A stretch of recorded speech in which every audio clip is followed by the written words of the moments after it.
राधे राधे दोस्तों, आप सभी का मेरे चैनल में स्वागत है। और आज प्रदोष व्रत के बारे में बात करेंगे। बहुत जल्द प्रदोष व्रत आने वाला है। प्रदोष व्रत की कथा आज हम सुनाएंगे। कथा सुनने और कहने का महत्व इस प्रकार है। प्रदोष व्रत करने से शारीरिक और मानसिक स्वास्थ्य अच्छा रहता है। प्रदोष व्रत करने से विवाह संबंधी समस्याओं से मुक्ति भी मिलती है। प्रदोष व्रत करने से घर में सुख समृद्धि आती है और प्रदोष व्रत करने से मन शांत रहता और जीवन में सकारात्मकता आती है। इसकी कथा हर व्यक्ति को सुननी चाहिए। प्राचीन काल में एक गरीब पुजारी हुआ करता था। उस पुजारी की मृत्यु के बाद उसकी विधवा पत्नी अपने भरण पोषण के लिए पुत्र को साथ लेकर भीख मांगती हुई शाम तक घर वापस आती थी। एक दिन उसकी मुलाकात विदर्भ देश के राजकुमार से हुई, जो कि अपने पिता की मृत्यु के बाद दर दर भटकने लगा था। उसकी यह हालत पुजारी की पत्नी से देखी नहीं गई।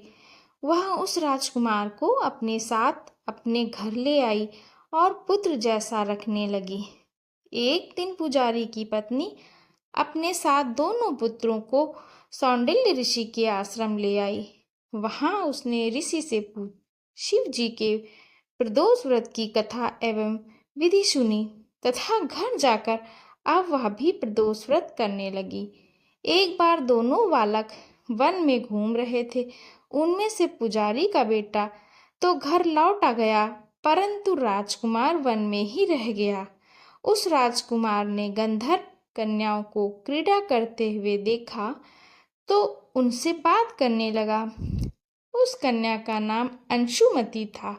उस दिन वह राजकुमार घर देरी से लौटा। राजकुमार दूसरे दिन फिर से उसी जगह पहुंचा जहां अंशुमति अपने माता पिता से बात कर रही थी।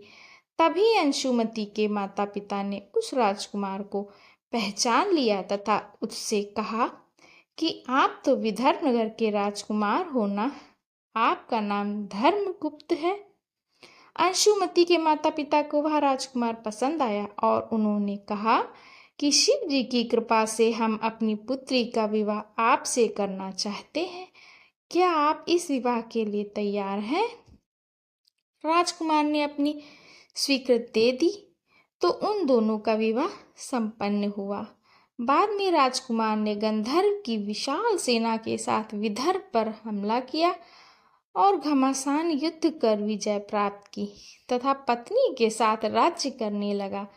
वहां उस महल में वह पुजारी की पत्नी और पुत्र को आदर के साथ ले आया तथा साथ रखने लगा। पुजारी की पत्नी तथा पुत्र के सभी दुख व दरिद्रता दूर हो गई और वे सुख से अपना जीवन व्यतीत करने लगे। एक दिन अंशुमति ने राजकुमार से इन सभी बातों के कारण और रहस्य पूछा। तब राजकुमार ने अंशुमति को अपने जीवन की पूरी बात बताई और साथ ही प्रदोष व्रत का महत्व और व्रत से प्राप्त फल से भी अवगत कराया। उसी दिन से प्रदोष व्रत की प्रतिष्ठा व महत्व बढ़ गया तथा मान्यता अनुसार लोग यह व्रत करने लगे। कई जगहों पर अपनी श्रद्धा के अनुसार स्त्री पुरुष दोनों ही यह व्रत करते हैं। इस व्रत को करने से मनुष्य के सभी कष्ट और पाप नष्ट होते हैं एवं मनुष्य को अभीष्ट की प्राप्ति होती है। इस प्रकार कथा समाप्त हुई। बोलो शंकर जी पार्वती माता की जय।